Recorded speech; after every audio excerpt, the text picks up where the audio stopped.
অনেক ভাই আছে রাত 12টার পরে এই স্মার্টফোনের স্ক্রিনে কি করে, আল্লাহর কসম কখনো মা বাবার সামনে বলতে পারবে না। সে কখনো মা বাবার সামনে এসে বলতে পারবে না রাত 12টার পরে এই মোবাইল স্ক্রিনের মধ্যে সে কি করে। আপনি বলতে পারবেন না যখন, নিশ্চয়ই সেটা খারাপ কাজ, নিশ্চয়ই সেটা অশ্লীলতা, নিশ্চয়ই সেটা আপনার চরিত্রকে ধ্বংস করার মতো কাজ। তা আপনি কেন সেটা করবেন? আপনি নিজেকে বাঁচান। মনে রাখবেন, দুনিয়ার কেউ আপনাকে দেখছে না। আপনি ঘরের দরজাটা বন্ধ করেছেন, জানলাটা বন্ধ করেছেন, বাবাও দেখে না, মাও দেখে না, কেউ দেখছে না। তবে একটা জিনিস মনে রাখবেন, কেউ যেখানে দেখে না সেখানে দেখেন কে? আপনি তো মনে করছেন কেউ দেখছে না, কিন্তু আপনি জানেন আপনাকে দেখেন কে? আপনি মনে করছেন আপনার আশেপাশে কেউ নাই, কিন্তু আমার আল্লাহ বলছেন না হানু আকরাবু মিন হাবলিল ওয়ারিদ। আছেন কে? কদ্দুর কাছে আছেন জানেন? আমাদের গর্দানা শাহে রগের চাইতো আরো বেশি কাছে। সুবহানাল্লাহ। তো এজন্য আমাদের জিন্দেগি আমাদেরকে একমাত্র ভয় করে চলতে হবে কাকে? কারণ আমাদের প্রত্যেকটা কাজের জবাবদিহিতা দিতে হবে কার দরবারে? আল্লাহর দরবারে। আপনি যে শরাব খান, আপনি যে নেশা করেন, এই কথা কি আপনি 10 জনের সামনে বলতে পারবেন? আপনি বুক ফুলিয়ে বলতে পারবেন? যেভাবে আমি বলছি আমি পানি খাই, আপনি কি বুক ফুলিয়ে বলতে পারবেন আমি মদ খাই? আরে বাবা, যে জিনিসটা মানুষের সামনে বলতে পারবেন না, এটা কখনো আপনার জিন্দেগির জন্য মঙ্গল আনবে না। এটা কখনো কোনো সময়ে এটা আপনার জন্য কোনো মঙ্গল বই আনবে না। যে জিনিসটা আপনি 10 জনের সামনে তুলে ধরতে পারবেন না, আমি শরাব খাই, আমি মদ খাই, আমি শরাবি, এ কথা আপনি মানুষকে বলতে পারবেন না। কেন? কারণ এখানে খারাপই আছে, এখানে হারাম আছে। হারাম এটা মানুষকে বললে মানুষের চোখে আপনি ছোট হয়ে যাবেন। আচ্ছা, একটা কথা আপনি আমাকে বলেন, যারা মদ খায় তাদের শেষটা কি ভালো হয়? না। জি বলেন, এই পর্যন্ত কোন মানুষটা মদ খাইতে খাইতে দিনদার হয়ে গেছে, মদ খাইতে খাইতে আল্লাহ আল্লাহ হয়ে গেছে? আছে? মদ খাইতে খাইতে ওই মানুষটা সমাজের মধ্যে এমন পরিচিতি পেয়েছে, ওই মানুষটা মরার পরে মানুষ ওই মানুষটার প্রশংসা করছে? আছে? নাই। আপনি শরাব খেয়েছেন, দুনিয়া থেকে আপনাকে যেতে হবে, মানুষ তো আপনার জানাজায় আসতে পছন্দ করবে না। তো এমন কাজ কেন করবেন যে কাজের কারণে আপনার জিন্দেগির শেষ জানাজা, আপনার জিন্দেগির শেষ মাহফিল, জানাজার মাঠে মানুষ আসবে না, আসতে চাইবে না, তাদেরকে আটকাবে, বিবেকে আটকাবে, কারণ সে শরাবী। বিবেকে আটকে দেবে কারণ সে গুনাহ করেছে প্রকাশ্য, সে হারাম খেয়েছে। এবার বলেন, আমি দুনিয়া থেকে চলে যাব আর আমার ভাইগুলা যদি আমার জানাজায় না আসে, আমার এই জিন্দেগির সফলতা কোথায়? এই জিন্দেগি তো ব্যর্থতা ছাড়া আর কিছুই নাই। এজন্য আমি যুবক ভাইদেরকে বলবো, যে কথাটা মানুষের সামনে বলতে পারবেন না ওই জিনিসটা করতে যাবেন না। আপনি যে জিনিসটা 10 জনের সামনে দাঁড়িয়ে বলতে পারবেন না, আপনি শরাব খেয়েছেন, জুয়া খেলেছেন, আপনি জেনা করেছেন, ব্যভিচার করেছেন, অশ্লীলতার মধ্যে ছিলেন, এই কথাগুলো আপনি 10 জনের সামনে দাঁড়িয়ে বলতে পারবেন না। সেখানে একবার চিন্তা করেন আল্লাহর সামনে কিভাবে দাঁড়াবেন। বাস এই কথাটা যদি একবার আপনার স্মরণে আসে, আমাকে দাঁড়াতে হবে আল্লাহর দরবারে, এই কথাটা যদি একবার স্মরণে আসে, আপনি কখনো জুয়া, মদ, শরাব, নেশার মধ্যে কখনো থাকতে পারবেন না। আল্লাহ আমাদেরকে এই সমস্ত গুনাহ থেকে হেফাজত করুক। আল্লাহ বলেন, কুল, হাবিব আপনি বলেন, কুল লা আসআলুকুম আলাইহি আজরান ইল্লাল মাওয়াদ্দাতা ফিল কুরবা। হে মেহবুব আপনি বলে দেন, আমি তোমাদের জন্য যা কিছু এনেছি, আমার নবী আমাদের জন্য দ্বীন এনেছেন, আমার নবী আমাদের জন্য ইসলাম এনেছেন, আমার নবী আমাদের জন্য কোরআন এনেছেন, নাকি নবী ছাড়া পেয়েছি? কে এনেছেন? নবী এনেছেন। কে দিয়েছেন? আল্লাহ দিয়েছেন। কাকে দিয়েছেন? নবীকে। আমরা কোত্থেকে পেয়েছি? হ্যাঁ, আমার নবী বল, যা দিয়েছি তোমাদেরকে, ওগুলোর কোনো বিনিময় চাই না, পারিশ্রমিক চাই না, টাকা চাই না, ধন চাই না, দৌলত চাই না, এগুলোর বিনিময়ে কিছু তোমাদের কাছে চাই না। কোরআনের বিনিময়ে কিছু চাই না, দ্বীনের বিনিময়ে কিছু চাই না, রিসালাতের বিনিময়ে কিছুই চাই না, ইসলামের বিনিময়ে কিছুই চাই না, ইল্লা, তবে মাওয়াদ্দাতা ফিল কুরবা, শুধুমাত্র আমার নিকটতম আত্মীয়র ভালোবাসা চাই। সুবহানাল্লাহ। যারা আমার আত্মীয় তাদের ভালোবাসা চায়। আয়াত নাজিল হলো, এটা সূরা সূরার 23 নম্বর আয়াত যখন নাজিল হলো, হযরত আব্দুল্লাহ ইবনে আব্বাস রাদিয়াল্লাহু তাআলা আমার নবীর কাছে আসলেন। ক্বালু ইয়া রাসূলুল্লাহ ওয়ামান কারাবাতুকা হাউলাইল্লাযিনা ওয়াজাবাত আলাইনা মাওয়াদ্দাতুহুম। ওগো আল্লাহর নবী, কাদের ভালোবাসা আল্লাহ আমাদের উপর ওয়াজিব করেছেন? আল্লাহ কাদেরকে ভালোবাসার জন্য বলেছেন? আপনি যে বলছেন আপনার নিকটতম আত্মীয়, এরা কারা? কাদের ভালোবাসা আল্লাহ আমাদের উপর ওয়াজিব করেছেন? আমার নবী বলছেন, ক্বালা আলিয়ুন ওয়া ফাতেমাতু ওয়া ইবনাহুমা, আলী, ফাতেমা, হাসান এবং হুসাইন। সুবহানাল্লাহ। এদের ভালোবাসা আমাদের উপর ওয়াজিব করেছেন কে? এটা আওয়াজ বলি, কে করেছেন? আল্লাহ আমাদের উপর ওয়াজিব করেছেন, আল্লাহ আমাদের উপর আবশ্যক করেছেন, আল্লাহ আমাদের উপর লাজেম করেছেন। এজন্য নবী পাক আলাইহিস সালাম আমাদেরকে বলেছেন, হে আমার উম্মতেরা, তোমরা তোমাদের উপর আমার আহলে বাইতের মুহাব্বতকে লাজেম করে নাও। ইলজামু মাওয়াদ্দাতানা আহলাল বাইত, আমার যারা পরিবার তাদের ভালোবাসা তোমাদের উপর ওয়াজিব করো, আবশ্যক করো। ফা ইন্না মান লাকিয়াল্লাহ আযজা ওয়া জাল্লা, এই আহলে বাইতকে মুহাব্বত করতে করতে যখন দুনিয়া থেকে চলে যাবা, ওয়া হুয়া ইউআদুনা দাখালাল জান্নাহ বিশাফাআতিনা, কিয়ামতের ময়দানে যখন উঠবা তখন আমি এবং আমার আহলে বাইত তোমাদেরকে সুপারিশ করে জান্নাতে নিয়ে যাব। সুবহানাল্লাহ। পৃথিবীতে সমস্ত সম্পর্ক দুনিয়াতে ধ্বংস হয়ে যাবে। যখন আপনি দুনিয়া থেকে চলে যাবেন, আপনি কবরে চলে যাবেন, আপনার বাবাও চলে গেছে, আপনিও চলে গেছেন, আপনার নাতি নাতনিরাও চলে গেছে, সম্পর্ক এখানেই শেষ। কিয়ামতের ময়দানে বাবা ছেলের কাজে আসবে না, ছেলে বাবার কাজে আসবে না, ওখানে বাবা ছেলের পরিচয় কাজে দেবে না, ওখানে মা ছেলের পরিচয় কাজে দেবে না, ওখানে ভাই বোনের পরিচয় কাজে দেবে না, ওখানে কোনো পরিচয় আসবে না, কোনো বংশের রিশতা কিয়ামতের ময়দানে কোনো কাজে আসবে না, কোনো বংশের সম্পর্ক কোনো কাজে আসবে না কিয়ামতের ময়দানে। কিন্তু একমাত্র আমার নবীর বংশ, আমার নবীর সম্পর্ক কিয়ামতের ময়দানও সব সময় থাকবে, সেটা হচ্ছে আহলে বাইতের রাসূল। সুবহানাল্লাহ। এজন্য আমার নবী বলেছেন, ওয়াল্লাযী নাফসি বিয়াইদি, সেই সত্তার কসম। আমাদের কসম আর আমার নবীর কসমের মধ্যে আসমান আর জমিন ফরক আছে না নাই? আমার নবী বলছেন, আল্লাহর কসম, ওয়াল্লাযী নাফসি বিয়াইদিহি, কত বড় কথা আমার নবী বলছেন। দেখেন, যেখানে নবী পাক কসম করেছেন, আমরা তো এখন হাঁটতে হাঁটতে কসম, জি বলেন না, চলতে চলতে কসম, টুটকা ফাটকা কথার জন্য কসম। আমার নবীর কসম আর আমাদের কসম মিলায়েন না বাবা। আর আমাদের মা বোন তো আছে, কথা বলতে না বলতে ওয়াল্লাহে বিল্লাহে তাল্লাহে, কসমের সবচাইতে বড় তিনটা শব্দ ওয়াল্লাহ, বিল্লাহ, তাল্লাহ, এগুলো সবচেয়ে বড় শব্দ, কসমের শব্দ। কিন্তু আমাদের মা বোনরা এগুলো হামেশায় গড় গড় করে মুখস্থ করি, হেফজো করি, এগুলো তেলাওয়াত করে। কসমের ওজন অনেক বেশি, কসম যেখানে সেখানে না, কসম যেখানে সেখানে কসম না। আমার নবী কসম করছেন, ওয়াল্লাযী নাফসি বিয়াইদিহি, কত কঠিন কসম একবার চিন্তা করেন। সেই সত্তার কসম যার হাতে আমার জান। আমার নবীর কসমের ধরন দেখেন, সেই সত্তার কসম যার হাতে আমার জান, আমি নবীর জান, তার কসম করতেছি। আমার নবী বলেন, উম্মত শোনো, লা ইয়ানফাউ আবদান আমলুহু ইল্লা বিমারিফাতি হাক্কিনা, তোমাদের আমল আছে আসমান পরিমাণ, তোমাদের আমল আছে সমুদ্রের পানি পরিমাণ, তোমাদের আমল আছে পাহাড় পরিমাণ, কিন্তু ওই আমলের ভিতরে যদি আমার আওলাদের মুহাব্বত না থাকে, এই আমল কিয়ামতের ময়দানে তোমাদের কোনো কাজেই আসবে না। আমল আছে, আজকে আমাদের দেশে অনেকে আছে না, নামাজ পড়ছি, দোয়া পড়ছি, আহলে বাইতের কথা এত বলার দরকার কি? আমার নবী বলছেন তোমাদের আমল আছে। আমল মানে কি? নামাজ আছে, রোজা আছে, হজ আছে, যাকাত আছে, এগুলাই তো আমল। আমল আছে, কিন্তু ওই আমলের ভেতরে আমার আহলে বাইতের মুহাব্বত নাই, তোমাদের ওই আমল কোনো কাজে আসবে না, কোনো কাজে আসবে না তোমাদের ওই আমল। এজন্য আমার নবী বলছেন, আচ্ছা বলেন, পৃথিবীতে সবচেয়ে বড় আমল হচ্ছে নামাজ, আফদালুল ইবাদত। ঈমানের পরে আল্লাহ যার পজিশন রেখেছেন, বুনিয়াল ইসলাম আলা খামসিনের মধ্যে ঈমানের পরে আল্লাহ যেটাকে রেখেছেন সেটা কি? নামাজ।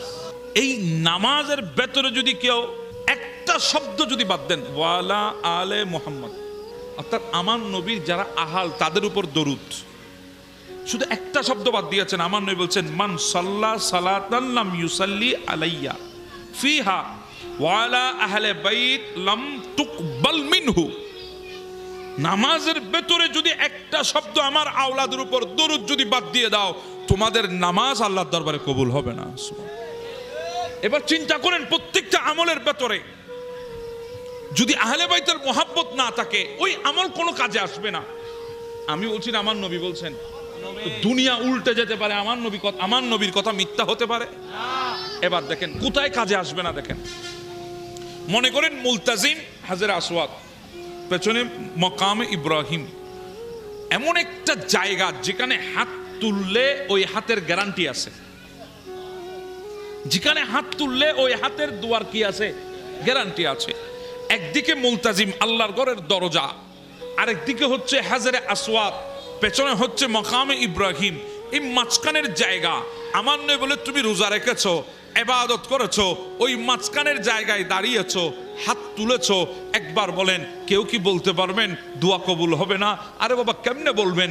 গ্যারান্টি তো আছে দোয়া কবুল হওয়ার গ্যারান্টি। কারণ ওইটা এমন এক জায়গা, নজর হচ্ছে খানায়ে কাবার দিকে, নজর হচ্ছে মুলতাজিমের দিকে, নজর হচ্ছে হাজরে আসওয়াদের দিকে। হাত তুলেছে, চিন্তা করেন বান্দাটা কত দামি বান্দা হতে পারে, ওই জায়গায় দাঁড়িয়ে হাত তুলেছে। এটা তো আমাদের দিলের চাহত, আমাদের দিলের তামান্না, গোটা জিন্দেগির স্বপ্ন ওই জায়গায় একবার হলো দাঁড়াবো, ওই জায়গায় একবার হলো হাত তুলবো। কিন্তু আমার নবী বলে রোজা রেখেছো দিনের বেলায়, ইবাদত করেছো রাতের বেলায়, আর ওই জায়গায় দাঁড়িয়েছো মুলতাজিম হাজরে আসওয়াদ মাকামে ইব্রাহিম, ওই মাঝখানে দাঁড়িয়ে যখন হাত তুলেছো, শোনো যদি তোমার ভেতরে ওই আমলগুলোর মধ্যে আমার আওলাদের মুহাব্বত না থাকে, ওখানেও তোমার দোয়া কবুল হবে না। সুবহানাল্লাহ, ওখানেও কবুল হবে না। তাহলে আহলে বাইতের মুহাব্বত ছাড়া কোনো উপায় নাই। জি বলেন, কোনো উপায় নাই। একটা কথা শুনাই, হযরত রবি বিন সুলাইমান,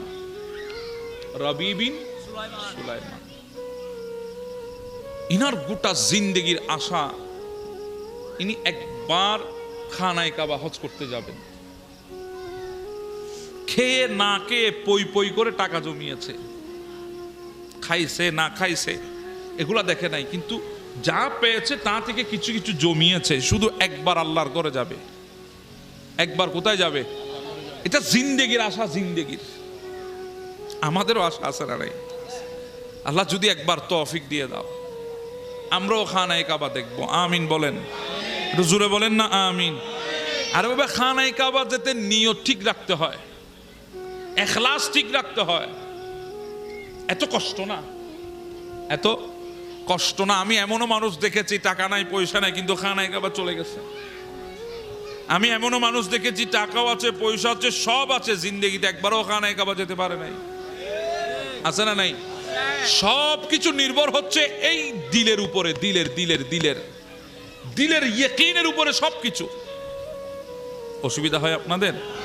আমি বাবা এই ছোটখাটো মানুষ, এলোমো নাই আমলও নাই, এভাবে কথা বলতে অভ্যস্ত। আপনাদেরকে সুট্টু দিয়ে এত বেশি আমি মনোরঞ্জন দিতে পারবো না। আমি এসেছি কিছু কথা বলবো, আপনারা শুনবেন। এখানে বসেছেন, একটা হলো এখান থেকে নিয়ে যাবেন, আর আপনারা একটা নিয়ে যাবেন। আমার জিন্দেগি সার্থক, আমার এই কষ্ট সার্থক। আমি পরিবর্তনের জন্য কথা বলি, এজন্য আমি আমার ভাইদেরকে বলি আপনারা বসেছেন পরিবর্তনের আশায় বসেন, ইয়াকিন ঠিক রাখেন। এখান থেকে আমি একটা জিনিস নেব, ওটা আমি আমল করব, জিন্দেগি পরিবর্তন করব।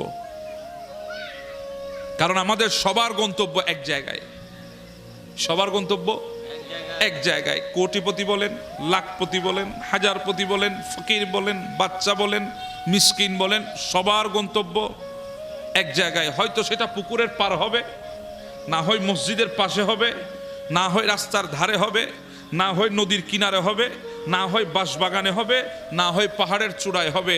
সবার গন্তব্য ওই কবরে, ওই কবরে, ওই কবরে। কথা বলেন ঠিক না? গন্তব্য যেহেতু এক জায়গায়, তাহলে আমাদেরকে শুনতে হবে, আমল করতে হবে, এছাড়া কোনো উপায় আমাদের নাই। আল্লাহ আমাদেরকে বুঝার এবং আমল করার তৌফিক দান করুন। রবি বিন সুলাইমান গোটা জিন্দেগির ওনার তামান্না একবার কোথায় যাবে? খানায়ে কাবা যাবে। ওনার ইচ্ছা, উনি যাবেন। একটা একটা করে টাকা জমিয়েছে, একটা একটা পয়সা জমিয়েছে। খাইছে কি খাই নাই ওদিকে দেখে নাই, একটা একটা পয়সা জমিয়েছে, শুধু একবার খানায়ে কাবা যাবে। পয়সাও কিছু জমেছে, টাকা পয়সাও কিছু হয়েছে, যাওয়ার মতো তৌফিক হয়েছে।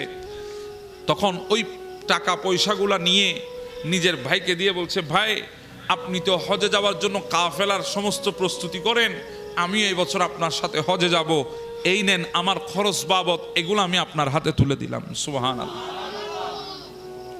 একটা যাওয়ার খরচ আছে না? রবি বিন সুলাইমানের ভাই, উনি কাফেলার পরিচালক, ওনার হাতে তুলে দিয়েছেন টাকা পয়সা। দিনক্ষণও চলে এসেছে, তারিখও নির্ধারণ হয়েছে, সবাই রওনা হয়েছে। রবি বিন সুলাইমান বলেন, যিনি গোটা জিন্দেগির স্বপ্ন পই পই করে টাকা জমিয়ে খানায়ে কাবা যাবে, ওই বান্দার খুশির কোনো সীমা আছে? কত খুশি! হায় আল্লাহ, জিন্দেগিতে একবার যদি খানায়ে কাবা যান, যখন আপনি ঢুকবেন খানায়ে কাবার দরজা দিয়ে, যখন দূর থেকে খানায়ে কাবার কালো গিলাফটা চোখে পড়বে, আল্লাহর কসম গোটা দুনিয়া ভুলে যাবেন, আপনি জিন্দেগি ভুলে যাবেন। এত বেশি আকর্ষণ আপনাকে করবে খানায়ে কাবার কালো গিলাফে। আপনি অনেক জিনিস দেখেছেন, আপনি সমুদ্র দেখেছেন, পাহাড় দেখেছেন, প্রকৃতি সৌন্দর্য দেখেছেন, মেঘমালার খেলা দেখেছেন, আপনি রঙিন দুনিয়া দেখেছেন, সব ভুলে যাবেন এক নিমেষে যখন খানায়ে কাবার গিলাফ আপনার চোখের মধ্যে পড়বে। এতটা আকর্ষণ খানায়ে কাবার গিলাফের মধ্যে। আপনার শরীরের প্রত্যেকটা পশম সেদিন কথা বলবে, আপনার হৃদয়ের ধড়কন আটকে যাবে, বন্ধ হয়ে যাবে কিছুক্ষণের জন্য। ওখানে যখন নেমে যাবেন, আল্লাহর কসম দুনিয়া ভুলে যাবেন। দুনিয়া, আপনার পাশে কে চলছে, আপনার পাশে কে লাগতেছে, এগুলো আপনার মাথায় থাকবে না যখন আপনি খানায়ে কাবার গিলাফের দিকে একবার তাকাবেন। রবি বিন সুলাইমান গোটা জিন্দেগির আশা পূরণ হচ্ছে, খুশির তো কোনো সীমা রওনা হয়েছে। আস্তে আস্তে কুফা শহরে এসেছেন। কুফা এটা বিরাট শহর, ইরাকের একটা বড় শহরের নাম কুফা, আরেকটা শহরের নাম বাগদাদ, আরেকটা শহরের নাম হচ্ছে বসরা। এগুলো বড় বড় শহর। কুফার মধ্যে আসলেন, যাত্রা বিরতি দেওয়া হলো। যিনি ওই কাফেলার প্রধান ছিলেন উনি বলছেন, আপনারা যার যার কিছু যদি প্রয়োজন হয় আপনারা এখান থেকে সংগ্রহ করে নেন, সামনে আর কোনো বড় শহরে আমরা কোনো বিরতি দেব না, আমরা খানায়ে কাবার দিকে চলবো। রবি বিন সুলাইমান বলেন, আমারও কিছু জিনিসের প্রয়োজন ছিল, আর নতুন এসেছি কুফা শহরের মধ্যে, আগে কখনো আসি নাই, বড় শহর একটু ঘোরার জন্য ইচ্ছা হয়েছে। কাফেলাও যেহেতু বিরতি দিয়েছে, আমি কিছু জিনিসও কিনবো, সেজন্য আমি আস্তে করে কাফেলা থেকে একা বের হলাম। কাফেলা থেকে সরে গিয়ে আমি রাস্তা ধরে হাঁটছিলাম, শহর দেখছিলাম। হঠাৎ একটা নির্জন এলাকা দেখতে পেলাম, ওখানে একটা পশু মরে পড়ে আছে, মরা পশু পড়ে আছে। দেখতেছি এক মহিলা হাতের মধ্যে ছুরি নিয়ে ওই পশু থেকে গোশত কেটে কেটে থলের মধ্যে ভরতেছে। আমি বললাম, হায় আল্লাহ, বড় শহর, কতই না সরাইখানা আছে, কতই না মুসাফিরখানা আছে, কতই না হোটেল আছে যেখানে মানুষকে খাওয়ানো হয় টাকার বিনিময়ে। না জানি এই মহিলা এই মরা পশুর গোশত নিয়ে কাকে খাওয়ায়। কারণ মরা পশুর গোশত তো মুসলমানের উপরে হারাম, মুমিনের জন্য হারাম। তো এটা তো মুসলমানের শহর কুফা, এখানে জানি না কাকে খাওয়ায়। আমি নিজেকে আড়াল করে গোপন জায়গা থেকে আমি দেখে আছি। মেয়েটা দেখতেছি মোটামুটি মহিলাটা থলেটা ভরেছে, আস্তে করে নিয়ে রওনা শুরু হয়েছে। আমি ওই মহিলার পিছনে নিয়েছি, যদিও বা আমি জানি কোন মুমিনার পেছনে, কোন মুসলিমার পেছনে নেওয়া, ওনার পেছনে জাসুসি করা, গোয়েন্দাগিরি করা, এগুলো জায়েজ নাই। কোনো মানুষকে ফলো করা কি নাই, আমি জানি। কিন্তু এরপর আমি যাচ্ছি কেন? কারণ সত্য উদ্ঘাটন করার জন্য। না জানি ইনি এই মরা প্রাণীর গোশতগুলো কাকে খাওয়াইয়ে দেয়, এটা দেখার জন্য, ওনাকে বাঁধা দেওয়ার জন্য যাচ্ছি। উনি সামনে, আমি পেছনে। আস্তে আস্তে একটা ঘরের সামনে এসেছে, উনি ঘরের দরজার মধ্যে আঘাত করেছে। ভেতর থেকে কিছু ছোট ছোট মেয়েরা ঘরের দরজা খুলে দিয়েছে। এরপরে ঘরের দরজা বন্ধ করে দেওয়া হলো, মহিলা গোশত নিয়ে ভেতরে চলে গেছে। আমি আস্তে করে গিয়ে ঘরের জানলা দিয়ে উকি দিয়ে আমি দেখতেছি, যদিও বা জানি কারো ঘরের জানলা দিয়ে উকি দিয়ে ভেতরে দেখা এটা জায়েজ নাই, কিন্তু মাশাআল্লাহ আমরা এখন দেখি কি দেখি না? আরে কি নোর জি হন না বা গোসল দিলে কিন্তু না আনলো আছে না? এই অভ্যাস আমাদের ঘরে কিছু মা বোন আছে, মাশাআল্লাহ আমাদের সমাজে নিজের ঘরের ডেকচিতে কি আছে জানে না, আরেকজনের ঘরের ডেকচিতে কি আছে মাশাআল্লাহ জানে। কি আলম, কথা বলেন ঠিক না? উনি বলেন, আমি জানি কারো ঘরে উকি দেওয়া এটা জায়েজ নাই, কিন্তু আমি দেখতেছি, কারণ সত্য উদ্ঘাটন করতে হবে।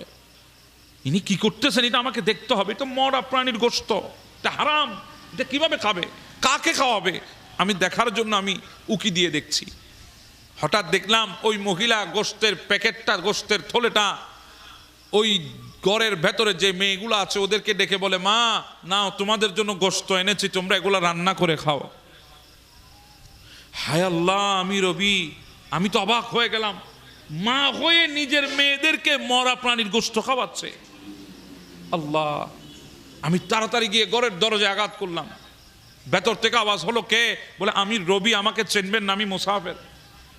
একটু ঘরের দরজা খুলেন। বলে আমার ঘরে কিছু নাই, সামনে দেখো। বলে আমি ফকির না, মিসকিন না, কিছু নিতেও আসি নাই, আমি একটু কথা বলতে এসেছি। ঘরের দরজা খোলা হলো। কে আপনি? বলে আমি মুসাফির, আমার নাম রবি, আমি আপনার কাছে একটা প্রশ্ন জিজ্ঞাসা করার জন্য এসেছি। বলে বলেন। বলে আপনি যে মরা প্রাণীর গোশত এনেছেন, আপনি জানেন না মরা প্রাণীর গোশত খাওয়া মুসলমানদের জন্য হারাম?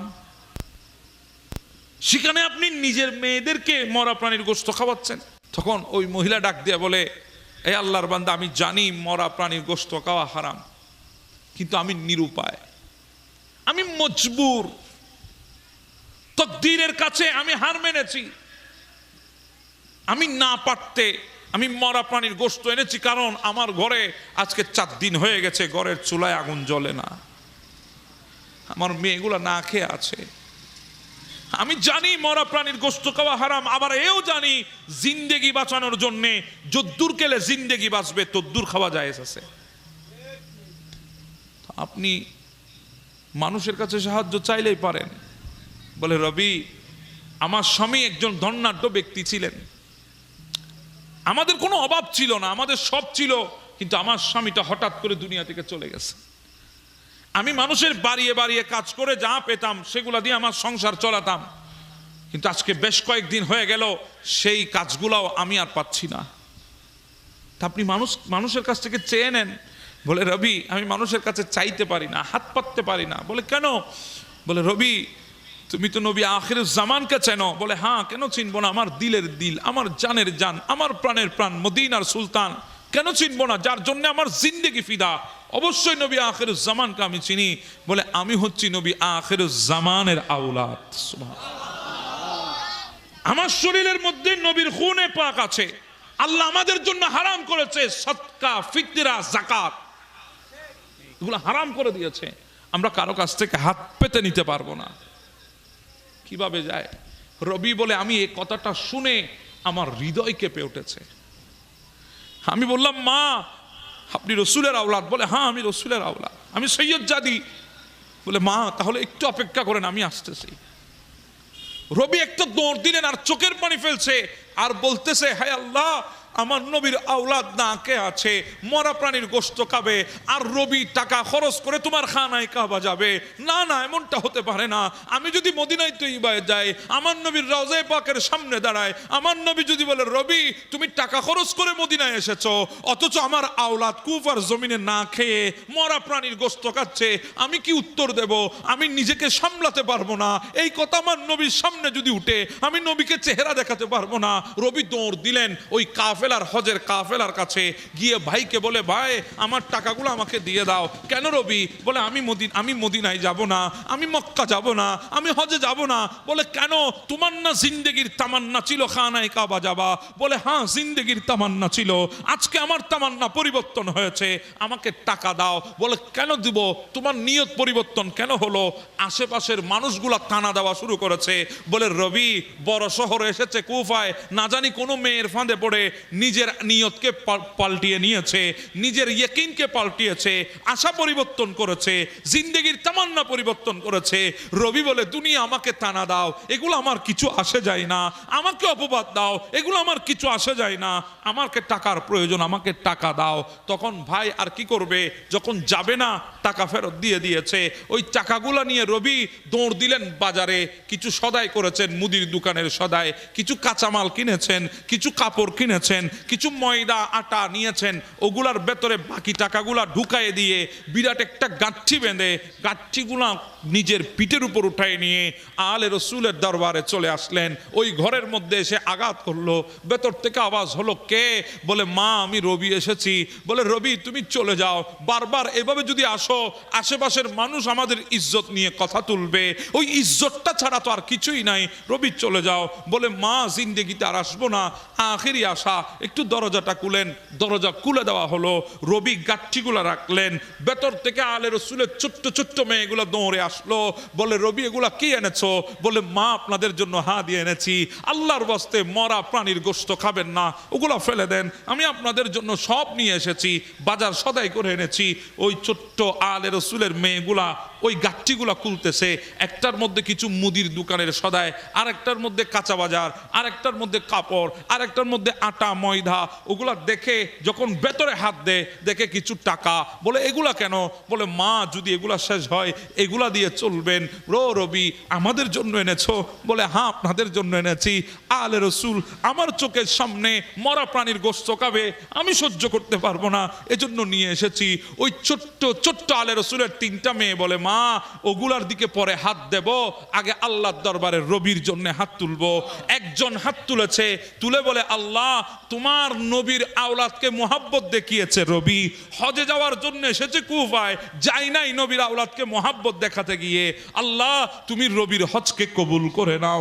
দ্বিতীয় জন আলে রসুলের ছোট্ট কন্যা হাত তুলেছে, আল্লাহ রবি আমাদেরকে মোহাব্বত দেখিয়েছে, তোমার নবীর আলকে মোহাব্বত দেখিয়েছে, আল্লাহ তুমি রবি বিন সুলাইমানের এই বছরই হজকে কবুল করে নাও।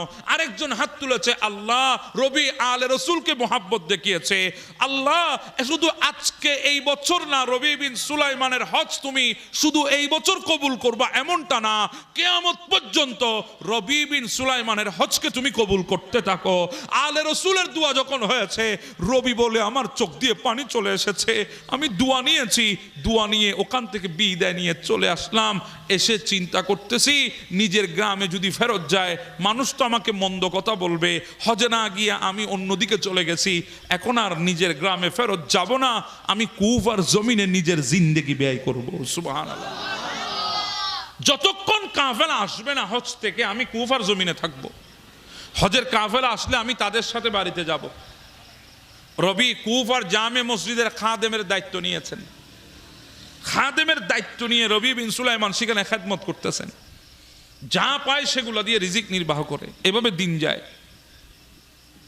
যখন হজের মৌসুম শেষ হলো, হাজিরা যখন ফেরত আসতেছে, কুফার মানুষ দেখতেছে হাজিদের কাফেলা কুফায় ঢুকতেছে, সবাই দৌড় দিয়েছে। কারণ ওই চেহারাকে দেখার জন্য দৌড় দিয়েছে যেই চেহারা খানায়ে কাবা দেখে আসতেছে। ওই চোখ দেখার জন্য দৌড় দিয়েছে যেই চোখ দিয়ে খানায়ে কাবা দেখেছে। ওই জুবান দেখার জন্য দৌড় দিয়েছে যেই জুবানে আরাফার মধ্যে হাত তুলে দোয়া করেছে। ওই শখসিয়তকে দেখার জন্য দৌড় দিয়েছে যারা আরাফা মেনা মুজদালিফায় আল্লাহকে রাজি করে এসেছে। সবাই দৌড় দিয়ে কাফেলাকে দেখছে, সবাই আহলান সাহলান মারহাবা বলছে। রবি বলে আমিও গেলাম, আমিও দাঁড়িয়ে আছি। আস্তে আস্তে দেখি আমার ভাইদের যে কাফেলা, ওই কাফেলা আসলো। একজন এসে বলে রবি কিরে, তোমাকে আমি খানায়ে কাবার মাতাফের মধ্যে তাওয়াফে তোমাকে আমি দেখেছিলাম, আমি ডাক দিয়েছি তোমাকে, তুমি আমার কথা শোনো না কেন? রবি হায়রান, আমি গেলাম কখন খানায়ে কাবা? আমি তো কুফার জমিনে আছি। আরেকজন এসে বলে রবি কিরে, তুই আমি আরাফার ময়দানে দেখেছিলাম, তো ডাক দিয়েছিলাম, আমার কথা না শুনে চলে গেলি ওইদিকে। ভাই আসলো, রবি আমার সাথে যাবে না এ কথা বললেই তো হতো, তুমি অন্য কাফেলা দিয়ে যাবে এ কথা বললেই হতো, তুমি চুরি করে কেন আমার থেকে তুমি খানায়ে কাবায় গিয়েছো, আবার আমাকে দেখে তুমি দ্রুত চলে গেছো?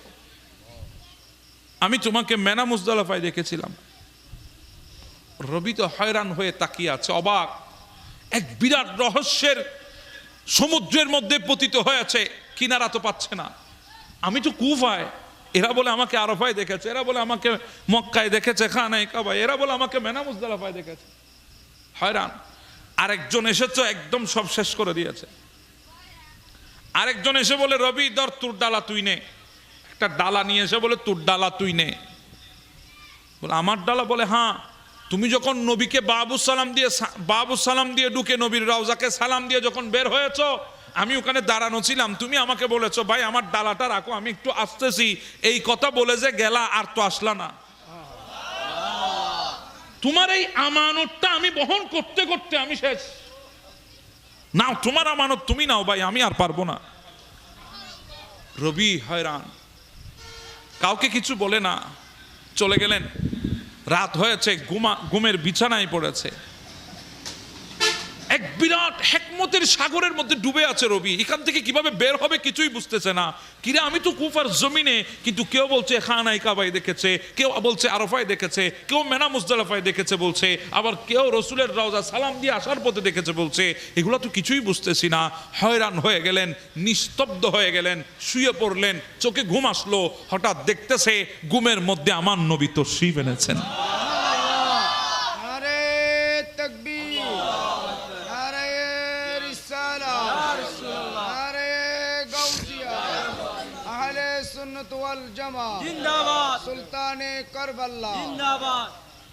আমার নবী স্বপ্নের মধ্যে এসেছে। হ্যাঁ, নবী যদি স্বপ্নে এসে, ইমাম বুখারী বলছেন মান রানি ফিল মানামি ফাকাদ রাল হক, যদি স্বপ্নে যদি কেউ নবীকে দেখে, বাস্তবে নবীকে দেখেছে। আমার নবীকে যদি কেউ স্বপ্ন দেখে, এখানে কোনো ভুল নাই, এখানে কোনো মিথ্যা নাই, অবাস্তব নাই, সত্যি নবীকে দেখেছে স্বপ্নে। রবি, তুমি এক রহস্যের জালে আটকে আছো ইয়া রাসূলুল্লাহ। হ্যাঁ, আমি তো কিছুই বুঝতেছি না ইয়া রাসূলুল্লাহ। আমি তো, আপনি জানেন, আমি তো খানায় কাবায় যাই নাই, আপনার দরবারে যাই নাই, আমি তো কুফায় ছিলাম, কিন্তু এরা বলে আমাকে আরফায় দেখেছে, মেনায় দেখেছে, মুজদালিফায় দেখেছে, খানায় কাবার মতাফে দেখেছে, আপনার রওজা সালাম দিতে দেখেছে ইয়া রাসূলুল্লাহ। আমি তো কিছুই বুঝতেছি না। আমার নবী বলে, রবি তুমি কি ভুলে গেছো আমার সৈয়দ জাদিদের দোয়া? আর একটু জোরে বলেন না সুবহান। তুমি কি ভুলে গেছো আমার সৈয়দ জাদিদের দোয়া? বলে না ইয়া রাসূলুল্লাহ, ভুলি নাই। তুমি যদি না বলো তাহলে বুঝলা কিভাবে তুমি হজে যাও নাই? আরে আমার সৈয়দ জাদি একজনে দোয়া করেছে, আল্লাহ রবির হজকে তুমি কবুল করে নাও। আল্লাহ তোমার হজকে কবুল করে নিয়েছে। আরেকজনে দোয়া করেছে, আল্লাহ এই বছরই রবির হজকে কবুল করে নাও। আমার আল্লাহ তোমার সূরতের একজন ফেরেশতা বানিয়ে দিয়েছে। ওই ফেরেশতা তোমার সূরত নিয়ে খানায়ে কাবার মতাফে তাওয়াফ করেছে, আরাফায় অবস্থান করেছে, মেনা মুজদালিফায় গিয়েছে, আমি নবীকে সালাম দিয়েছে তোমার সূরতে। ও রবি, তৃতীয় জন সৈয়দ জাদি দোয়া করেছে, আল্লাহ কিয়ামত পর্যন্ত রবি বিন সুলাইমানের হজকে কবুল করে নাও। ও রবি, সুসংবাদ নিয়ে নাও, কিয়ামত পর্যন্ত তোমার সূরতের ওই ফেরেশতা তোমার পক্ষ থেকে খানায়ে কাবা হজ করবে, আল্লাহ তোমার আমলের মধ্যে নেকি দান করবে। সুবহানাল্লাহ। আলে রাসূলের মুহাব্বতের পুরস্কার। এজন্য আশিক বলছেন, ইল্লাল মাওয়াদাতা ফিল কুরবা, মহান প্রভু কয় ঐশী কুরআন কুলিয়া দেখ, বিশ্বাস যদি নয় আলে রসুলকে ভালোবাসিতে, আলে রসুলকে ভালোবাসিতে, এ আয়াতে আল্লাহ বলে এসো মুসলিম দলে দলে, আওলাদে রসুলের এসো মুসলিম দলে দলে, আল্লাহু আকবার বলেন, আল্লাহু আকবার। আহলে রাসূলকে মুহাব্বত করার নির্দেশ আল্লাহ আমাদেরকে দিয়েছে। মুহাব্বত যদি রবির মতো হয়, জিন্দেগি পরিবর্তন হয়ে যাবে। সুবহানাল্লাহ বলেন না? হ্যাঁ, আমরাও আহলে রাসূলকে মুহাব্বত করি, কথা বলেন ঠিক না? আমাদের হৃদয়ে আহলে রাসূলের মুহাব্বত আছে, আছে বিদায় তো আজকে আমরা মাহফিলে বসেছি, কথা বলেন ঠিক না বেঠিক? আহলে রাসূলের মুহাব্বত আল্লাহ আমাদের দিলের মধ্যে সালামত রাখুক। একটু জোরে বলেন না আমিন। অসুবিধা হচ্ছে আপনাদের? এই আহলে রাসূলকে কষ্ট দিয়েছে 61 হিজরিতে ইয়াজিদ বাহিনী। আমি সব কষ্টের কথা বলবো না, কয়েকটা কষ্টের কথা আমি বলবো। যেই ইমামে পাক ইমামে হুসাইন রাদিয়াল্লাহু তাআলা, আমাদের ঘরে বাচ্চা আছে না নাই? আচ্ছা, মনে করেন আমাদের মসজিদের ইমাম মিম্বরে দাঁড়িয়ে খুতবা দিচ্ছেন, ওই সময় ওনার নাতি যদি মসজিদে ঢুকে মিম্বর থেকে নামতে পারবে? ইমাম হাসান এবং ইমাম হুসাইন আলাইহিস সালাম, ইনারা আমার নবীর কত বড় পেয়ারা ছিলেন। যখন নবী খুতবা দিতেন, ইনারা মসজিদে ঢুকলে নবী খুতবা বন্ধ করে দৌড় দিতেন। একবার চিন্তা করে। শুধু তাই না, আমাদের ছোট ছোট নাতিরা যখন আমাদের ঘরে আসে, আমাদেরকে জড়িয়ে ধরে, আমরা তো জড়িয়ে ধরেছি। আমার নবী যখন ইমাম হাসান এবং হোসেনকে যখন জড়িয়ে ধরতেন, শুধু জড়িয়ে ধরতেন না, আমার নবী ওনাদের শরীর থেকে ঘ্রাণ নিতেন। ওনাদের শরীর থেকে ঘ্রাণ নিতেন আমার নবী, ওনাদেরকে চুমু দিতেন, চুমু আমার নবী ওনাদেরকে চুমু দিতেন। এত বেশি মোহাব্বত আমার নবী ওনাদেরকে করতেন। শুধু নবী মোহাব্বত করছে এমনটা না, আল্লাহ আমাদেরকে মোহাব্বত করতে বলছে এমনটা না, আমার নবীও মোহাব্বত করে, আল্লাহও মোহাব্বত করে। মদিনার মসজিদের পাশে, মসজিদের নবীর পাশে একটা ময়দান ছিল। ওই ময়দানে ইমাম হাসান এবং হুসেন দুইজনে কুস্তি খেলতেছে। আমাদের ছোট ছোট বাচ্চারা কুস্তি খেলে না, একজন আরেকজনের সাথে কুস্তি খেলতেছে। হঠাৎ আমার নবী তাদের কুস্তি দেখার জন্য গেলেন ময়দানে। ফাতেমাতুজ জোহরা আমার নবীর সাথে আছে।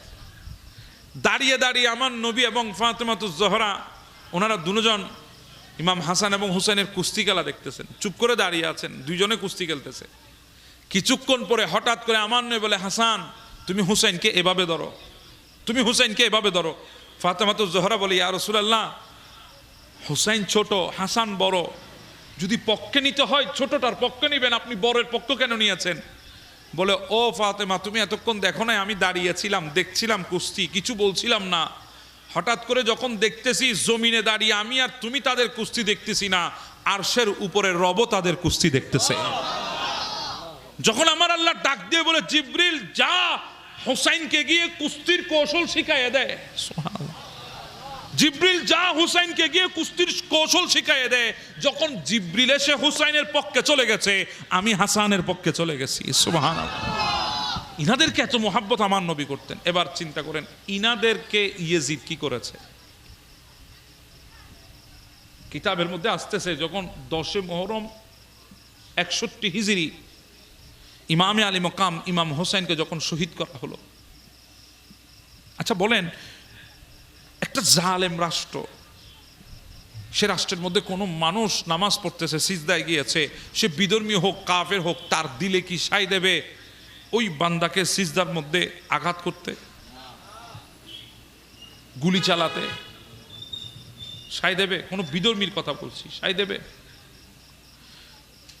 কিন্তু ইমাম হোসেন যখন সিজদায় গিয়েছে, তখন শিমুরজিল জৌসান, কত বড় মালউন, সে এসে ইমাম হুসাইনে পাক আলাইহিস সালামের গর্দানার উপরে ছুরি চালিয়ে দিয়েছে, ওনাকে শহীদ করেছে। 40 দিন পর্যন্ত ইমাম হুসাইনের শাহাদাতের পরে 40 দিন পর্যন্ত আসমান থেকে রক্তের বৃষ্টি পড়েছে, রক্তের বৃষ্টি পড়েছে আসমান থেকে। যেই কাপড়ে রক্তের বৃষ্টি পড়েছে, ওই কাপড় ছিঁড়ে না যাওয়া পর্যন্ত ওই রক্তের বৃষ্টির দাগ তুলতে পারে নাই। পৃথিবীতে সেদিন পানি ছিল না 40 দিন। যেখানে খনন করা হতো সেখান থেকে রক্ত বের হতো। কোন পশু দুধ দেয় নাই 40 দিন, দুধের ভেতর থেকে রক্ত বের হয়েছে। ইমাম জালালউদ্দিন সুয়ুতি বলে, আসমান লাল হয়ে গেছে, লাল টকবকে রক্তের মতো। 40 দিন পর পর ওই লালটা কমতে কমতে কমতে বলে পশ্চিম আকাশে গিয়ে ছোট একটা লালিমার মতো হয়ে গেছে। আমার আল্লাহ ডাক দিয়ে বলে, ও লালিমা আর কমিস না, এতটুকু থাক। প্রত্যেকটা দিন কিয়ামত পর্যন্ত মাগরিবের আজানের পরে ওয়াক্তের সময় তুমি ওই লালিমা পশ্চিম আকাশের মধ্যে দেখা যাবা, আমার বান্দাগুলা দেখবে। আমি তোমাকে প্রমাণ রেখে দিয়েছি, আমার হোসাইনকে শহীদ করেছে জমিনে, ওই হোসাইনের স্মরণে আমি প্রত্যেকটা দিন মাগরিবের পরে পশ্চিম আকাশে লালিমা রেখে দেব। সুবহানাল্লাহ। মাগরিবের পরে লালিমা দেখা যায় না? এটা ইমাম জালালউদ্দিন সুয়ুতি বলছেন, আমার কথা না। ওই লালিমা ইমাম হুসাইনের স্মরণে আল্লাহ রেখেছে। আমরা তো 10 দিন ব্যাপী মাহফিল করছি স্মরণে, আল্লাহ তো কিয়ামত পর্যন্ত করতেছেন। সেই হুসাইনকে শহীদ করা হয়েছে, আপনি চিন্তা করেন। শুধু তাই না, এরা আলে রসুলের ঘরের মধ্যে আক্রমণ করেছে, যেগুলো তাবু ছিল তাবুর মধ্যে আক্রমণ করেছে। আলে রসুলের মহিলা যারা ছিল তাদের নৃশংসতা এমন এমন মারাত্মক ছিল, তারা আলে রসুলের পর্দা ধরে পর্যন্ত টান দিয়েছে। হযরতে সৈয়দানা জয়নাব বিনতে ফাতেমার যে পর্দা ছিল, ওই মাথার পর্দা ধরে তারা টান দিয়েছিল সেই দিন। বেশি দৃষ্টতা তারা দেখিয়েছে। যখন ইমাম হুসাইনের বোন জয়নাব বিনতে ফাতেমা ওনার পর্দা ধরে যখন টান দিলেন, উনি একটা কথা বলেছেন, ওই কথাটা একজন শায়ের নিজের শেয়ারের মাধ্যমে তিনি লিখছেন, মদদ কে आओ ए फातिमा का दिल पर जालिम उतारते ज़ैनब की सर से चादर करते हैं चूट खानी मजबूर ना तवा से पानी भी खून बहकर बरसात हुआ से माँ से। अल्लाह अकबर। ওনাদের চাদর ধরে টান দিয়েছেন।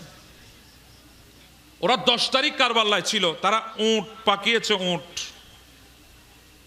উট জবে করেছে খাওয়ার জন্য, রাতে জশন মানানোর জন্য উট জবে করেছে। কিন্তু দেখেন আল্লাহর কি হুকুম, ওই ওটের গোশত তারা খাইতে পারে নাই, যখন রান্না করতে দিয়েছে এগুলো গোশত আর গোশত নেই, রক্ত হয়ে গেছে। 11 তারিখ তারা রওনা হলো। কেমন জুলুম আলে রসুলের উপর তারা করেছে। যেতে যেতে যখন কুফার গভর্নিং হাউসের মধ্যে যখন আসলো, দেখে গভর্নিং হাউস বন্ধ। তখন ইমাম হুসাইন আলাইহিস সালামের মাথা মুবারক ছিল হাউল ইবনে ইয়াজিদের হাতে। তাকে দায়িত্ব দেওয়া হয়েছে, যাও এই মাথা মুবারকটা নিয়ে তুমি চলে যাও তোমার ঘরে, কাল সকালে যখন গভর্নিং হাউস খুলবে তখন মাথাটা এনে ওবায়দুল্লাহর সামনে রাখবে। আমার বাবারা, হাউলি সে কত বড় জালেম ছিল। ইমাম হুসাইন আলাইহিস সালামের মাথাটা নিয়ে ঘরের মধ্যে চলে গেলেন, গিয়ে তার বিবি যার নাম ছিল নওয়ার, ডাক দিয়ে বলে, বিবি দেখো আমি তোমার জন্য কি এনেছি। বিবি খুশিতে দৌড় দিয়ে এসেছে, কারণ অনেক দিন পরে স্বামী এসেছে ঘরের মধ্যে। দৌড় দিয়ে যখন বিবি আসে, ডাক দিয়ে বলে, বিবি নওয়ার দেখো আমি তোমার জন্যে ইমাম হুসাইনের মাথা এনেছি। ওই বিবি নওয়ার আলে রাসূলের মুহাব্বতের ছিল, ডাক দিয়ে বলে, আমার জালেম স্বামী মানুষ ঘরে আসার সময় স্বর্ণ আনে, চাঁদি আনে, টাকা আনে, পয়সা আনে, বাজার আনে, সদাই আনে। ও হাউলি তুই এত বড় জালিম, তুই ইমাম হুসাইনের মাথা আনলি, যা সকালটা হতে দে, আমি আর তোর সংসার করব না। আলে রসুলের সাথে এত বড় দুশ্মনী যে রাখতে পারে, তার সাথে আর কোনো সম্পর্ক রাখবো না। সকাল হতে দে, আমি তোর সংসার ছেড়ে চলে যাব। হাউলি ঘরের মধ্যে গেলেন। ইমাম হুসাইন আলাইহিস সালামের মাথা মুবারকটা ঘরের কর্নারের মধ্যে ফেলে রেখেছে। নাউজুবিল্লাহ। ঘরের কর্নারে মাটির মধ্যে ফেলে রেখে সে ক্লান্ত শরীর নিয়ে যখন বিছানার মধ্যে পড়েছে, সাথে সাথে ঘুম চলে এসেছে। কিন্তু বিবি নওয়ার তার চোখের মধ্যে কোনো ঘুম নাই। ইমাম হুসাইনের মাথা মুবারক দেখেছে, ওনার 2 চোখের মধ্যে ঘুম আসে না। হাউলির কামরার মধ্যে গভীর রাতে বিবি নওয়ার প্রবেশ করেছে, দেখে ঘরের কোণের মধ্যে ইমাম হুসাইন আলাইহিস সালামের মাথা মুবারক ফেলে রেখেছে। হাউলির বিবি নওয়ার গিয়ে ওই মাথা মুবারকটা নিলেন, নিয়ে নিজের কামরার মধ্যে আসলেন। একটা সুন্দর থালি নিলেন, উপরে একটা সুন্দর থেকে কাপড় দিলেন। এরপরে ইমাম আলী মুকাম ইমাম হুসাইনের মাথা মুবারক কানা রাখলেন। চেহারার মধ্যে রক্ত, চেহারার মধ্যে বালি, দাড়ির মধ্যে রক্ত, চুলের মধ্যে রক্ত আর বালি। বিবি নওয়ার সবগুলা আতর গোলাপ জল দিয়ে পরিষ্কার করলেন। এরপরে চেহারার মধ্যে আতর গোলাপ জল লাগিয়ে দিলেন, দাড়ি মুবারকের মধ্যে আতর গোলাপ জল লাগিয়ে দিলেন, মাথার চুলের মধ্যে আতর গোলাপ জল লাগিয়ে দিলেন। বিবি নওয়ার ওই মাথা মুবারকের জিয়ারত করা শুরু করে দিলেন। বিবি নওয়ার ডাক দিয়ে বলে, দুনিয়া আমি যখন ইমাম হুসাইনের মাথা মুবারকের জিয়ারত শুরু করলাম, হঠাৎ করে দেখতেছি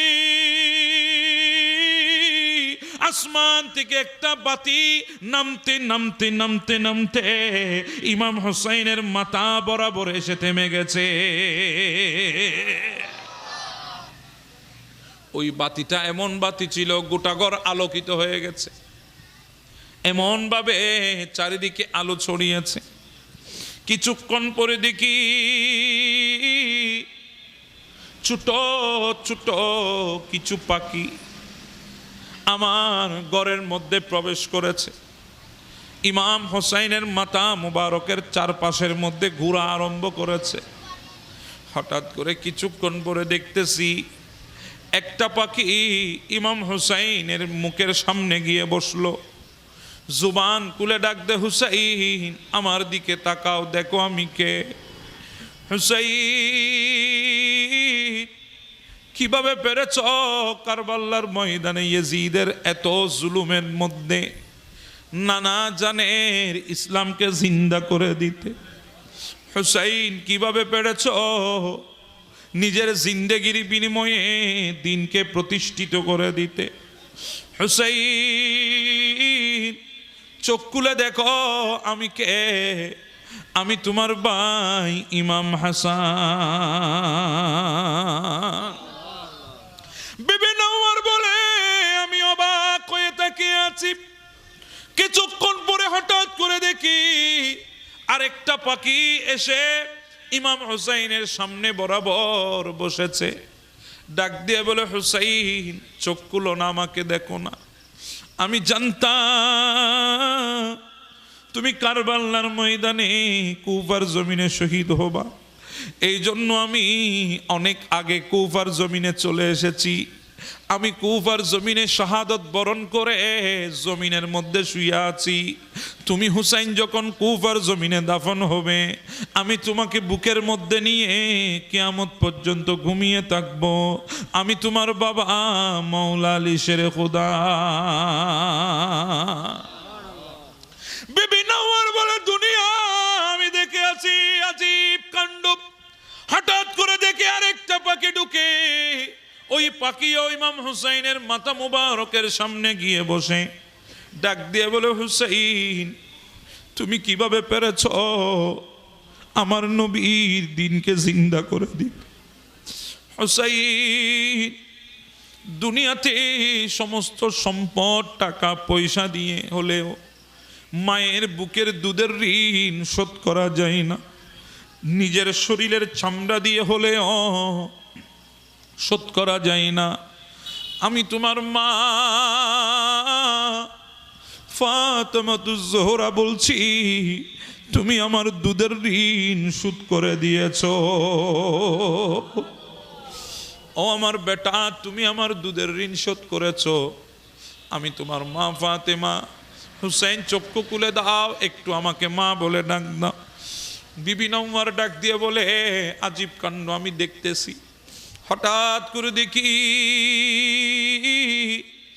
আমার ঘরের মধ্যে একজন নূরানি শেকেলের মানুষ আগমন করেছে।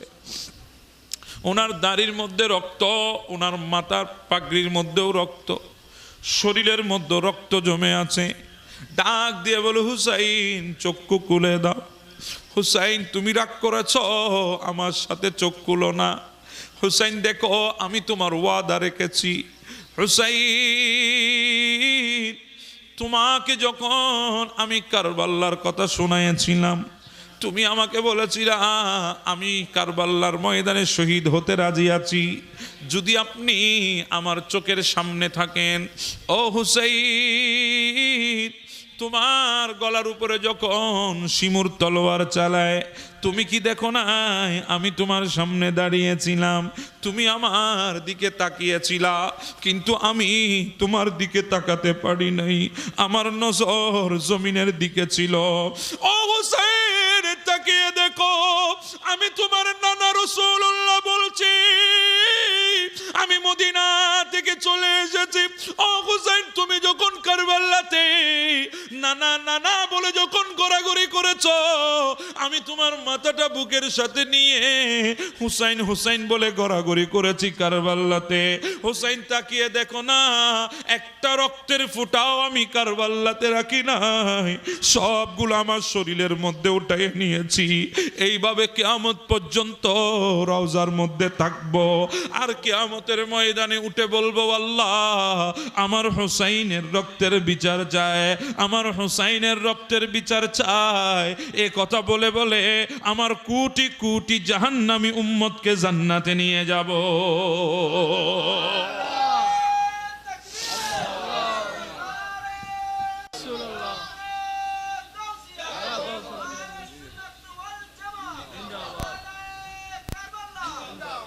سید کربلا میں وعدے نبھا دیے ہیں، سید کربلا میں وعدے نبھا دیے ہیں، دین محمد دین محمد کے گلشن کھلا دیے ہیں، سید نے کربلا میں وعدے نبھا بولے حسین مولا تیری رضا کی خاطر، بولے حسین مولا تیری رضا کی خاطر، ایک ایک کر کے میں نے، ایک ایک کر کے میں نے ہیرے لوٹا دیے، سید نے کربلا میں وعدے نبھا دیے ہیں، سید نے کربلا میں وعدے نبھا دیے ہیں، دین محمد کے، دین محمد کے گلشن کھلا دیے، سید نے کربلا میں وعدے نبھا دیے۔ اللہ اکبر بولیں، اللہ اکبر۔ نعرہ تکبیر، نعرہ رسالت، نعرہ غوثیہ، اہل سنت والجماعت সভাপতি হুজুরের আগমন, আহমদ হুসাইন আল কাদেরী হুজুরের আগমন। মারহাবা মারহাবা। আমাদের মঞ্চে তাশরীফ এনেছেন আজকের এই নূরানী ইরফানি মাহফিলের সম্মানিত সদরে মুকাররম সভাপতি ওস্তাদ। আল্লাহ পাক হুজুরের আগমনকে কবুল আর মঞ্জুর করে নাও। আল্লাহ হুজুরের হায়াতের মধ্যে কোটি গুণ বারাকা দান করে দাও।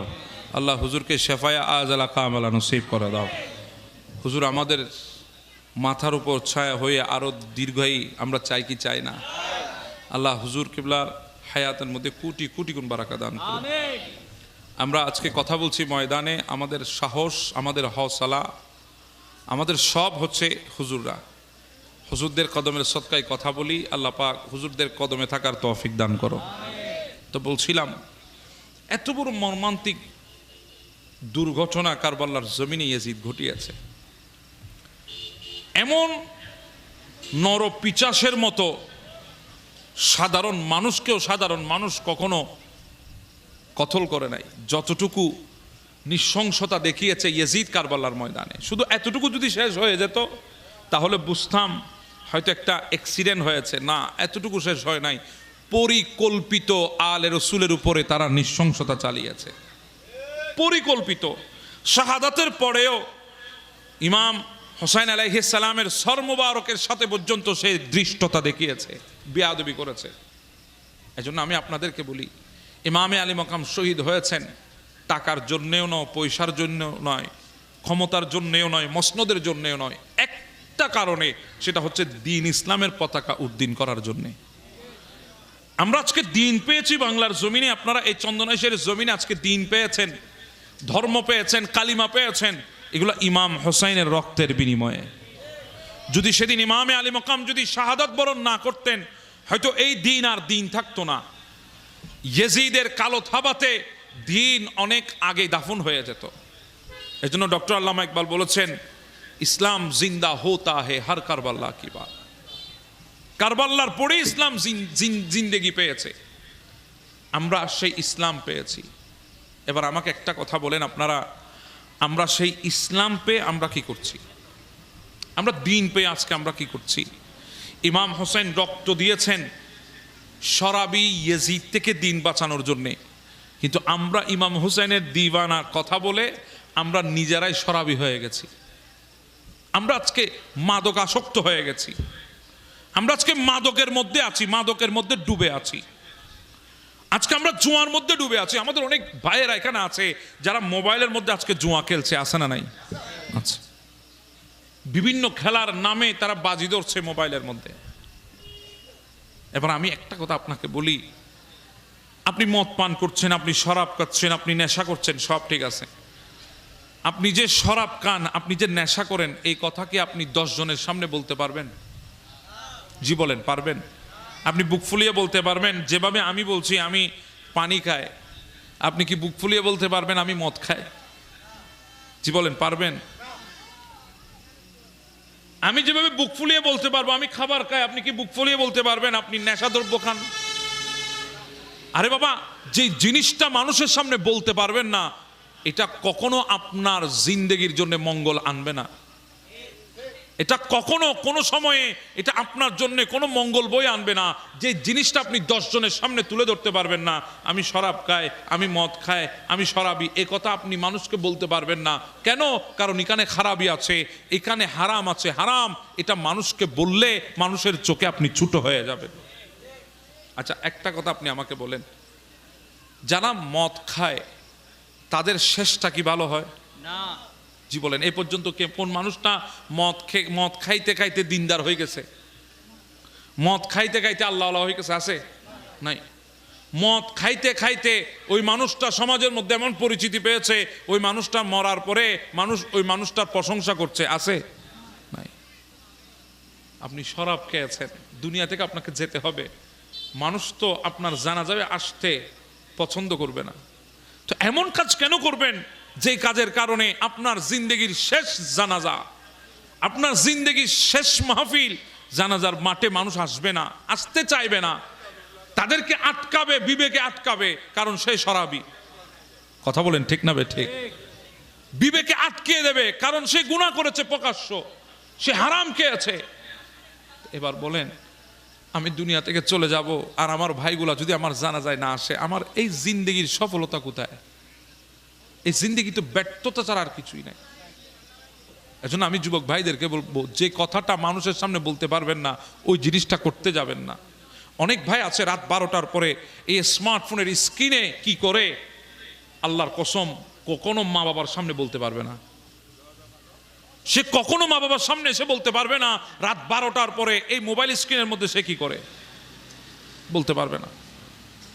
আপনি বলতে পারবেন না যখন, নিশ্চয়ই সেটা খারাপ কাজ, নিশ্চয়ই সেটা অশ্লীলতা, নিশ্চয়ই সেটা আপনার চরিত্রকে ধ্বংস করার মতো কাজ। তা আপনি কেন সেটা করবেন? আপনি নিজেকে বাঁচান। মনে রাখবেন, দুনিয়ার কেউ আপনাকে দেখছে না, আপনি ঘরের দরজাটা বন্ধ করেছেন, জানলাটা বন্ধ করেছেন, বাবাও দেখে না, মাও দেখে না, কেউ দেখছে না। তবে একটা জিনিস মনে রাখবেন, কেউ যেখানে দেখে না সেখানে দেখেন কে? আপনি তো মনে করছেন কেউ দেখছে না। ইন্না লিল্লাহ আল্লাহুম্মা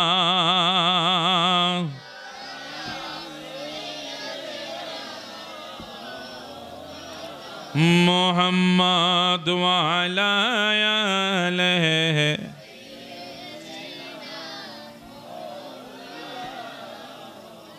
আমার কথা এখানেই শেষ, লাস্ট কথা। আপনি মনে করছেন কেউ আপনাকে দেখছে না, আপনার ঘরের দরজা বন্ধ, কেউ আপনাকে দেখছে না, কেউ দেখবে না। কিন্তু আপনি জানেন আপনাকে দেখেন কে? আপনি মনে করছেন আপনার আশেপাশে কেউ নাই, কিন্তু আমার আল্লাহ বলছেন নাহানু আকরাবু মিন হাবলিল ওয়ারিদ। আছেন কে? জি বলেন, আছেন কে? কদ্দুর কাছে আছেন জানেন? আমাদের গর্দানা শাহে রগের চাইতো আরো বেশি কাছে। সুবহানাল্লাহ। তো এজন্য আমাদের জিন্দেগি আমাদেরকে একমাত্র ভয় করে চলতে হবে কাকে? কারণ আমাদের প্রত্যেকটা কাজের জবাবদিহিতা দিতে হবে কার দরবারে? আল্লাহর দরবারে। আপনি যে জিনিসটা 10 জনের সামনে দাঁড়িয়ে বলতে পারবেন না, আপনি শরাব খেয়েছেন, জুয়া খেলেছেন, আপনি জেনা করেছেন, ব্যভিচার করেছেন, অশ্লীলতার মধ্যে ছিলেন, এই কথাগুলো আপনি 10 জনের সামনে দাঁড়িয়ে বলতে পারবেন না। সেখানে একবার চিন্তা করেন আল্লাহর সামনে কিভাবে দাঁড়াবেন। বাস এই কথাটা যদি একবার আপনার স্মরণে আসে, আমাকে দাঁড়াতে হবে আল্লাহর দরবারে, এই কথাটা যদি একবার স্মরণে আসে, আপনি কখনো জুয়া, মদ, শরাব, নেশার মধ্যে কখনো থাকতে পারবেন না। আল্লাহ আমাদেরকে এই সমস্ত গুনাহ থেকে হেফাজত করুক। এটা আওয়াজে বলি না আমিন। আল্লাহ আজকের এই মাহফিলকে কবুল আর মঞ্জুর করে নিন। আরো কয়দিন বাকি আছে? জি বলুন, কয়দিন বাকি আছে? মাত্র 2 দিন যাচ্ছে। আল্লাহ পাক বাকি 8 দিন আমাদেরকে মাহফিলে এসে সৌন্দর্য বৃদ্ধি করার মতো তৌফিক দান করে দাও।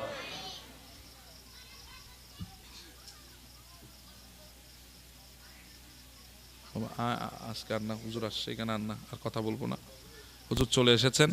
আল্লাহ পাক আমাদের এই মাহফিলকে কবুল আর মঞ্জুর করুন। যারা অক্লান্ত পরিশ্রম করেছে, আল্লাহ তাদের শিরকতগুলোকে নাজাতের ওসিলা হিসাবে কবুল করেন। আমিন। ওয়া মা তৌফিক ইল্লা বিল্লাহ। আসসালামু আলাইকুম ওয়া রাহমাতুল্লাহ।